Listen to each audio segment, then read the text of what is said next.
All right. So I want to move on to something else that I've kind of talked about it before, especially in pushing against the mainstream media and emphasizing smaller creators that are out on the interwebs as great sources for information and content. And yeah, I think what happens is a lot of people enjoy creating and living inside their little like-minded bubbles. You know, we call those echo chambers when everybody that you're surrounded with has the same ideology that you do. And, you know, everyone's either, you know, if you're a liberal, you're only hanging out with liberals. You only hear liberal perspectives of things. If you're a conservative, you're only hanging out with conservatives. You're only listening to conservative perspectives of things. You know, we see that on Twitter. You can kind of customize that on who you follow. Other platforms are probably the same. I'm still kind of venturing out and learning some of these platforms, including Twitter, X, which I am on. I mentioned earlier at My Morning Mayhem. Give me a follow. But yeah, it's easy to do, but it's extremely harmful, right? It's harmful for our overall comprehension and grasp on reality when you think about it. Let's see, I had some notes here I was going to kind of hit real quick.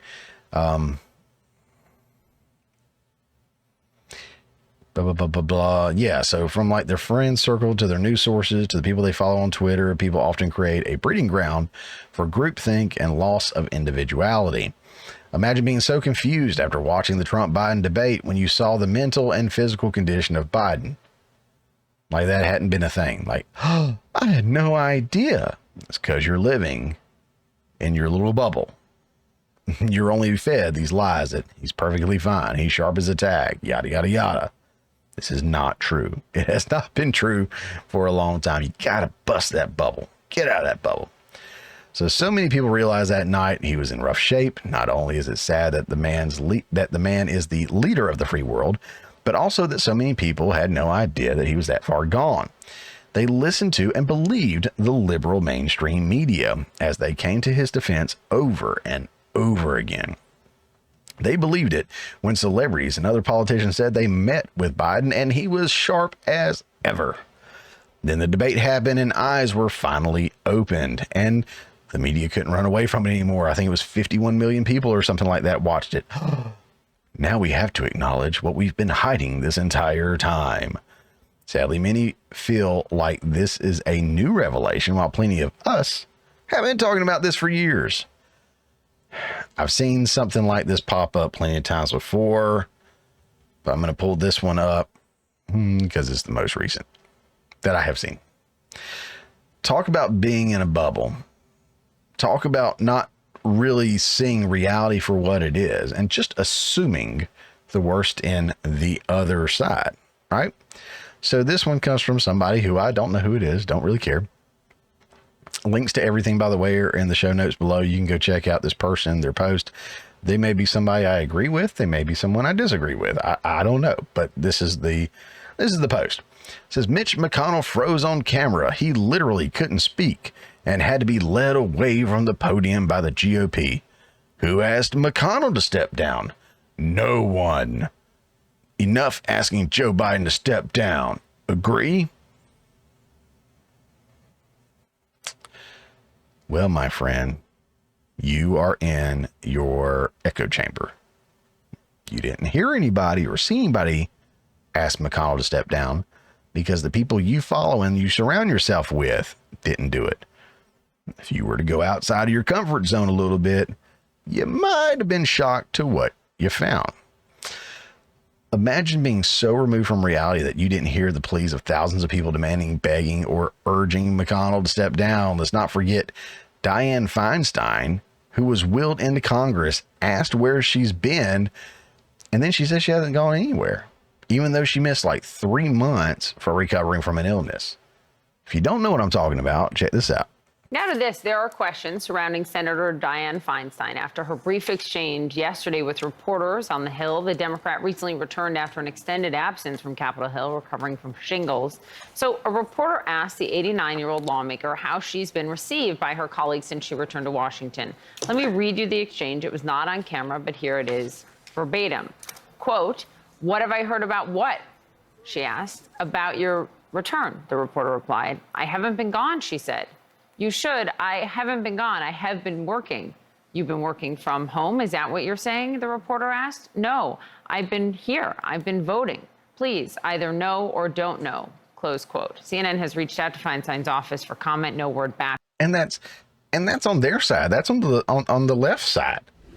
And I guarantee you, there are way more Republican voters that knew about that or her ailments, her situations, than Democrats did.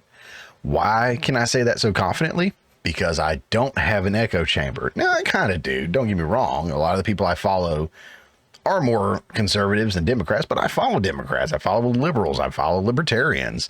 I make it a point to often on this channel, I will use left-wing media, center media, if there's such a thing of balanced. There's not really.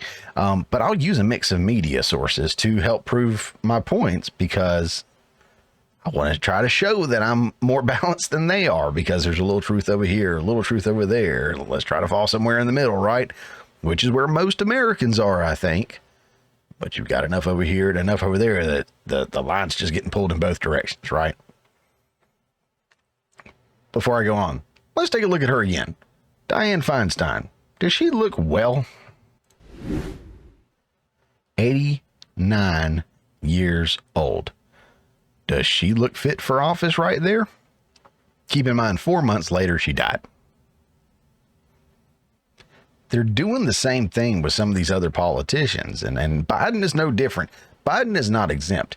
And I will point out, in the conversation that she had, that the lady, the journalist was reading, she kind of sounded snippy. Either know or don't know.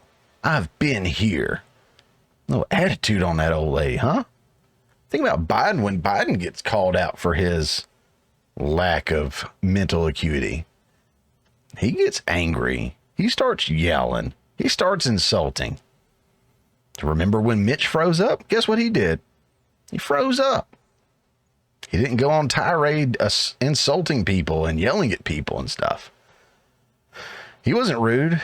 He was very calm, mostly because he was frozen, but still. My point is they are built differently. Back to this. I do want to read some of the replies in this, because this person right here just thinks that nobody ever called for McConnell to step down. Let's roll.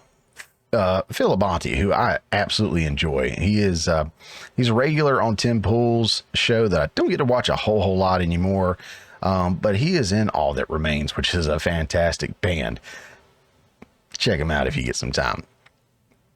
But I like old Phil. This is what he had to say. Mitch McConnell has never been the commander-in-chief of the most powerful military in human history.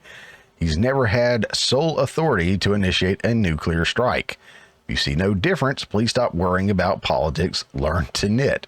While that is funny, he also left out the part that people did ask him to step down, which others chimed in to fill in the blank.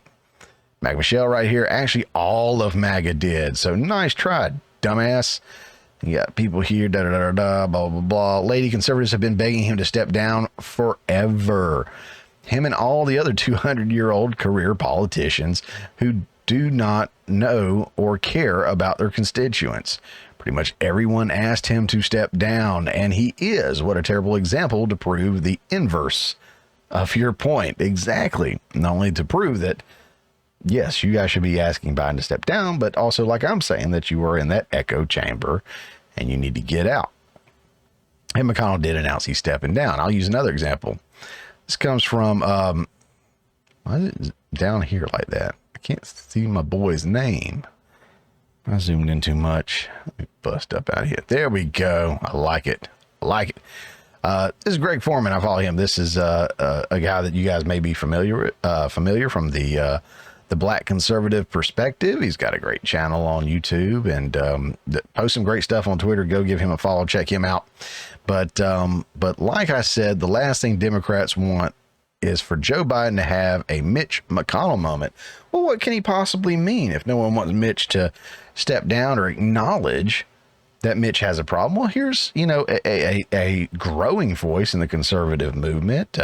Greg Foreman here again, Black Conservative Perspective, which is extra scary to the left because he's black. More on that at another time. But yeah, they have to force him to step down. Says, this is from Graham Allen, I've never seen this in my entire life. Joe Biden's press conference was ended and cut short by a staffer during a rambling Biden moment. You know what? This is just too fun to pass up.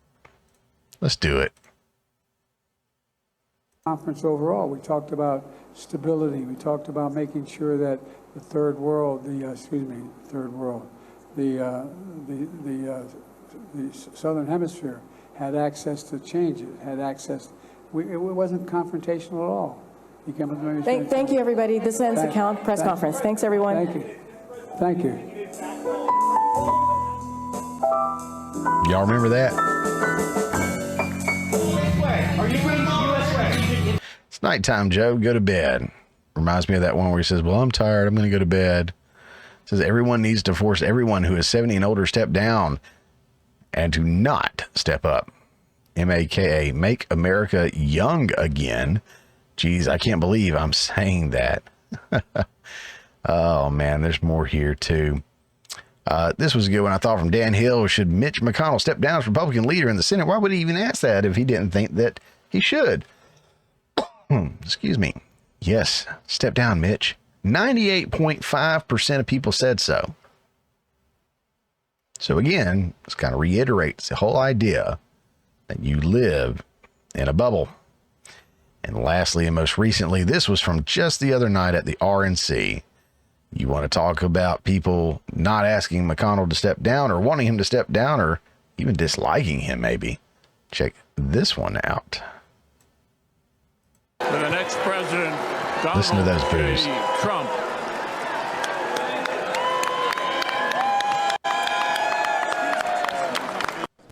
Oh, here it is. Let me start over. I didn't think that was the beginning. Guys, I'm still learning Twitter. I already said that. Sorry.